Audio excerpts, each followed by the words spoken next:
No, they are exactly the same than last one. Wes is out, Romeo is out, Benoit is out, and we have. They are okay. Obviously against West Ham, managed by Graham Potter coming back to Stamford Bridge. First of all, from your perspective, how much do you need a response after the Manchester City game? No, yeah, we need a response. We need a good performance to try to win the game, but not because it's after City game. It's because we try to do always the same, and for sure could be a good option, a good moment to get 3 points, especially at home. And with Graham Potter coming back, did you see much of Chelsea when he was there? Did you maybe a bit of sympathy for him? Things seem a lot more settled at the club these days compared to maybe when he was there? No idea, because when he was here, I don't know how was the environment, how was the situation. From my point of view, I can say that since we start, I'm working happy with the right environment. Obviously, the day of the game is also deadline day. What impact does that have on you, if any? No, me and I think I said many times, it's the same situation for all the clubs, all the manager. I think it's good also because you can work just with the ones that you are sure they're gonna be with you until the end. So it's a good for me, but it's a good for all the clubs. Do you expect a player, at least one player, to come in before the deadline ends?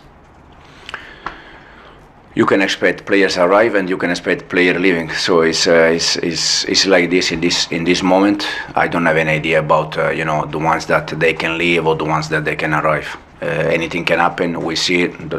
For me, the main focus is just 48 hours the game, and is the main focus and the most important thing. What impact does the fact it's on deadline day have on your selection? Because if you think of Joao Felix, Axel Disasi, talk of maybe them leaving, maybe Christopher Nkunku as well. Is that a factor in your team selection for Monday? No, yeah, we have in this moment we have many noises around the players, but it's not just for us. It's probably if you ask Graham, that is exactly the same. I don't know if they have some noises about players, but overall I think it's exactly the same situation for all the clubs, all the manager. The good thing, as you said, is that Monday is the last day. Soraya. Hello, good morning. Morning. You said after the City match that when you press high you have to be brave, and that sometimes left your defenders 1v1 with Haaland, but you felt they dealt with it well. What was the philosophy going into that game, playing with sort of a high line and a mid-block? Because we've seen City previously been beaten with counter-attacks much easier. What was your thinking behind that? No, the plan behind the game, as I said, I think in that kind of games you have to be brave. You have to accept. You have two ways for me. The one is that you drop and you give them 80% of possession and you just wait. That sometimes you can be lucky and you can win the game or you can get the draw. And the other way is try to be aggressive, to try to be brave. I think especially second half, every time they try to play short from behind, we recover the ball, I think 90%. And 3 times they play long from Ederson to Haaland. 2 times they score, and 1 time they almost score with Marmoush, the shot from outside the box. It is what it is. You have to accept, you have to think that can happen when they have Ederson that is good in long range, and Haaland that is top in that kind of ball. But as I said, it's decision that you have to take before the game, and I prefer always to see my team brave instead than to sit back and be there 90 minutes and just wait for something. And Chelsea are one of the top teams in the league for crosses in the box, but the conversion has been a bit low. Jackson's obviously still improving match by match, and when you sub him, it's normally for Crystal, who's, you said yourself, is not a 9. Do you think Gui's ready to play and come in these moments? Because we've seen he can head the ball and he presses and has the same work rate off the ball like Jackson. Yeah, Mark is improving a lot, to be honest. He's doing fantastic. He's improving a lot. I think day after day it's more ready for that kind of game, but sometimes the decision I take is because I see something, and sometimes it's good, sometimes not. But for sure, Mark is I think day after day is more ready. And you know Potter well, he knows some of the players here well. In terms of the London derby on Monday, we've seen West Ham's potential, some wins under him already. They've changed their shape, they've pressed in different shapes. What sort of tactical battle do you expect at Stamford Bridge? No, they are, as you said, they are very aggressive. I watched the game, the 4-5 games with the Graham in charge. You can see that they try to be very aggressive, even the last game against Aston Villa. So it's a game that will be a tough game, like always. And in terms of tactical, we have tomorrow, we have still 2 days to prepare the game, and we're gonna see. Thank you, good luck. Simon. Thank you.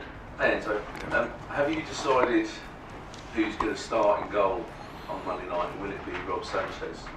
No, not yet. Not yet. The decision we have, as I said, probably 2-3 days. The good thing is that any decision I take, I feel good, because every time Philip played since we start, he has done well. So Philip or Robert, we see, but any decision will be okay. Are you at all concerned about, I think we've asked you this before, the fans' reaction to Rob Sanchez? And one, would that be a factor in your decision? And two, would you urge the fans, if he does start on Monday, to get behind the team rather than perhaps voice their disappointment? No, the only thing I can say is that we need the fans. We need them. The players need them. Understanding that sometimes, for different reasons, they cannot be happy with the players or with the manager in general. They cannot be happy. But for sure, we need their support, because they have to trust our direction. I'm the first one that if I see something that I don't like, I'm the first one that I don't accept that, and they can be happy in terms of the way they try to work every day, the way they try to embrace all the situation we had this season, and I'm sure that at the end we're gonna be there fighting for something. Nizar. Can I just a general question? Last season at Leicester, after sort of dominating for several months, you went on a bit of a tricky run.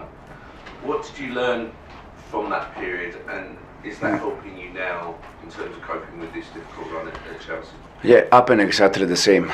That moment, the good thing was that we were dominating almost all the games, creating chances, but the big difference was inside the box. We conceded goal that we could do better, and we didn't score goal that we had many chances.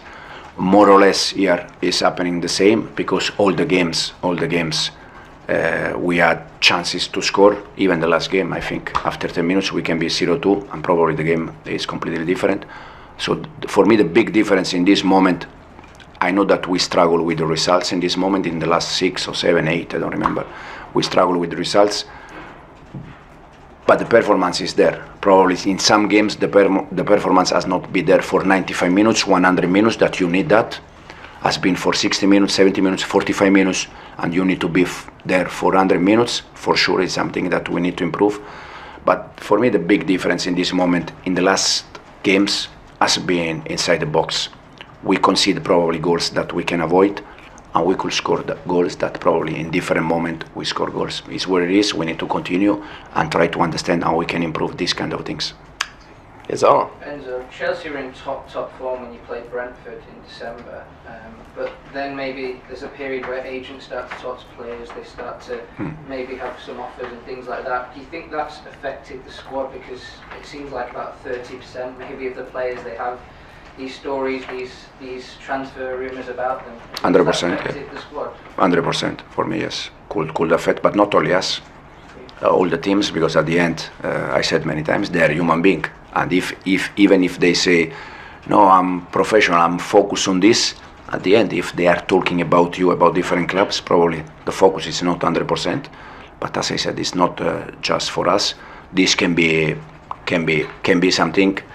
The other one, I think, I said, probably losing Wes that for us, since we start, has been a key player, has been also some moment. But if you see City or Arsenal or the other team happen in all the teams, so the reason why it's different, the good thing is that we still play a good game, good performance, we still create chances, and as I said, probably in this moment, the big difference for me has been inside the box. And there's some games, or many games, where you start very well. I think if matches were only 30 minutes long, you'd be top of the Premier League. Oh, fantastic. But matches are longer than that. Is there an issue a bit with the subs and the players on the sides a little bit at the moment, because they're the ones being linked to transfers? You know, they're the ones. No, it's always, probably if you go back, we won some games where I changed players in the last 5 minutes, and because we won, no one realized that the change was in the last minutes. And then when you don't win and you don't make change, for sure, you are asking why you don't make change. It's just the game plan, it's just the game that requires some changes. But as he said, probably the good thing is that Monday everything finish. Rob. Is there a benefit sometimes to taking a player that's struggling out of the first team for a bit, like Robert Sanchez? And you've always been very forthright. He's your number one. You've always defended him publicly. But sometimes is it what a player needs when they're struggling, just to take the spotlight off them, just to sit out for a bit? Yeah, sometimes can happen. Yeah, it's not only a Robert case. I think it's happened already this season. I think with Alisson, no, that he was okay, but he was on the bench for some games, or I don't know. The other day I was reading about Donnarumma, that this season with PSG he was playing always, but for some games Luis Enrique left him out, and now he's playing every game. He's doing well. So sometimes, yes, for sure, you can be a solution, but that means that this is Robert case. And is there a fear that, you know, with Philip Jorgensen looks at, you know, there's clearly a bit of a problem in that position at the moment. The longer that he doesn't get the nod, the longer that he goes sitting on the bench, kind of watching this unfold, that could become a problem for his confidence, his development? I don't think so, because the first time I spoke with Philip in June or July, I don't remember, I have been clear that the number one choice was Robert. So you cannot come here and expect, for sure, if the number one is Robert, and then because we have two good keepers, we can make some different decision, for sure can happen. So that means that Robert can mistake every game, and it's always going to play. No, but the number one choice was Robert. Then we see during the season, and we see it Sunday. And we'll finish this section with Marty. And so, just for clarification, I read in the criticism of Robert that Kepa could be recalled. One, is it possible to recall him because of the terms of the loan? And two, have you thought about doing that?